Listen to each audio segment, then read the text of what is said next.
Jadi ceritanya bagaimana dok kemarin kok bisa memberikan data itu? Apa mungkin dapat informasi dari media atau memang dihubungi begitu dok kemarin? Dihubungi oleh Pak Fauzan. Heeh. Dihubungi Ya, dari DVI. apakah ada pasien yang pernah bernama Tiago Sofyan dulu berobat di antara tahun 1997 sampai tahun 2002. Kira-kira umurnya tahun 2018 ini berusia 43 tahun. Jadi dia lahir kira-kira tahun 75, 1975.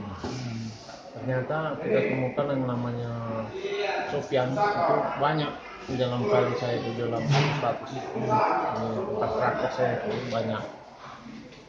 Kemudian kita beritahu bahwa Sofyan itu banyak, tapi yang umurnya kira-kira lahir tahun 1975 ya Sofyan yang dulu tinggal di kilometer 4,5 di Lorong Blitar rasanya. Di situ. Pernah berobat tapi persisnya kan tercatat di sana karena jumlah pasien yang saya tangani sejak tahun 85 sampai tahun saya minta pensiun ini tahun 2013 itu kan jutaan. Jumlah pasiennya jutaan, tapi kalau jumlah pasien di tempat praktek sekitar 30 ribuan. Kalau proses pendataannya seperti apa sih dok? Kita nyimpan file yang banyak itu dari apa dimasukkan dalam? Sebetulnya di dalam hukum kesehatan itu diatur bahwa setiap pasien yang berobat dimanapun dia berobat harus dibuat catatan medik. Nah, catatan medik itu memang isinya punya pasien, tapi dokumen itu tidak boleh dibawa pulang. Dokumen itu harus disimpan di tempat yang berobat. Tetapi pasien atau pihak kepolisian atau pengadilan yang memerlukan bisa meminta kopinya. Itu yang diatur dalam hukum kesehatan. Isi dari catatan medik itu punya pasien dan keluarganya, orang tuanya kalau dia belum dewasa. Dan itu dilindungi undang-undang, rahasia sifatnya. Dok, itu korban Sofian itu saat itu berobat gigi atau nyabut atau nampel atau gimana? Ada terurai di dalam kartu status itu karena pasien itu sudah berobat sudah 21 tahun dari hari ini. Jadi kalau mau dilihat itu persisnya dilihat di kartu pasien tercatat itu.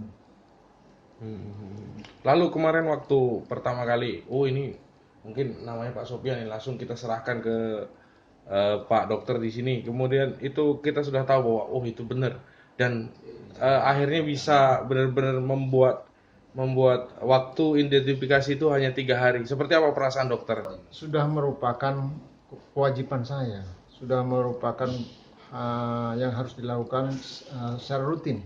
Sebagai dokter harus melakukan langkah-langkah itu.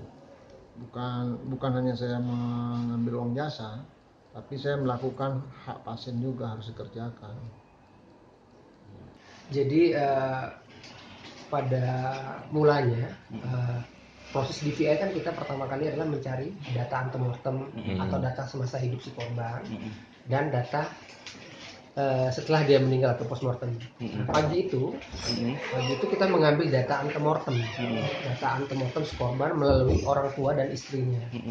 Setelah kita lakukan mengambil data antemortem, didapatlah bahwa diduga si Sofyan ini dulu pernah berobat ke satu yaitu dokter gigi Sugiana yang di samping Pizza Hut, dan yang kedua adalah dokter gigi Putut Karjana. Jadi tahap kerja awal kita adalah mengejar yang pertama yaitu dokter gigi Sugiana siang itu. Setelah kita konfirmasi dan mencari filenya tersebut, sorenya dokter Sugiana memberitahukan ke kami tim bahwa atas nama pasien dia namanya Sofyan itu tidak ada yang match. Tidak ada yang match di kelahiran tahun 75 karena si data korban ini dia lahir kelahiran tahun 75, sedangkan data-data si pasien atas nama Sofyan di dokter Sugiana itu tidak ada yang kelahiran tahun 75. Jadi dia merasa tidak ada namanya Sofyan tersebut berobat di situ di tahun 2005 ke bawah. Kemudian setelah maghrib saya pilih opsi kedua yaitu dokter Putut. Saya kontak langsung ke dokter Putut yang pada saat itu mungkin lagi praktek. Saya jelaskan jalan ceritanya.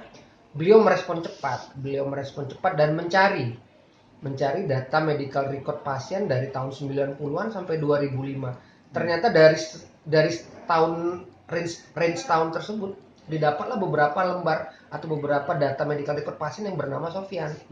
Setelah secara via telepon kita berkomunikasi, kita kerucutkanlah dari 9 atau lebih namanya Sofyan itu dikerucutkan menjadi satu, yaitu yang namanya Sofyan tersebut. Berdasarkan kita kerucutkan dari kelahirannya cocok tahun 75, yang usianya cocok, kemudian tempat tinggal pada tahun dia berobat itu memang dia tempat tinggalnya di kilometer 4,5. Kemudian dari data medical record yang dilakukan oleh dokter Putut, pencartingan odontogramnya itu pas bahwa yang bersangkutan itu ada indikasi pencabutan gigi depan. Nah, jadi banyak kemungkinan besar bahwa data itu adalah benar miliknya si Sofyan. Besok paginya kita tim DVI merekonsiliasikan data tersebut dengan data postmortem yang telah kita lakukan di hari sebelumnya. Ternyata kita simpulkan bahwa benar bahwa jenazah Mr. X tersebut atas nama Sofyan. Yang kita identifikasi dari data primer yaitu berupa gigi geligi, karena kita ketahui bahwa gigi geligi tidak ada yang bisa menyamai 1:2 miliar, baru ada orang bisa menyamai gigi-gigi tersebut, kombinasi gigi tersebut yang dicatat oleh dokter gigi Putut. Kemudian baru data sekundernya berupa baju, data medis berupa tinggi badan dan lain-lain. Mungkin itu kronologis jalan ceritanya yang banyak kontribusi dari dokter gigi Putut. Jadi lumayan cukup memberikan kontribusi yang banyak dari dokter gigi Putut sebagai mitra kita dalam hal mengungkap identitas korban tersebut. Seperti itu. Berapa hari itu jeda untuk mengungkap dari awal sampai Pak Sofyan? Jadi setelah kita lakukan antemortem hari ini, malamnya kita dapat data, catatan medisnya, catatan giginya dari dokter Putut. Besok paginya kita sudah bisa menyimpulkan rekonsiliasi bahwa itu teridentifikasi. Hanya 2 kali ya Pak? 2 hari. 2 hari. Hari ini kita interview keluarganya antemortem. Malamnya kita ambil data dari dokter gigi Putut. Besok paginya kita rapat rekonsiliasi dan kita putuskan langsung itu teridentifikasi. Seperti itu.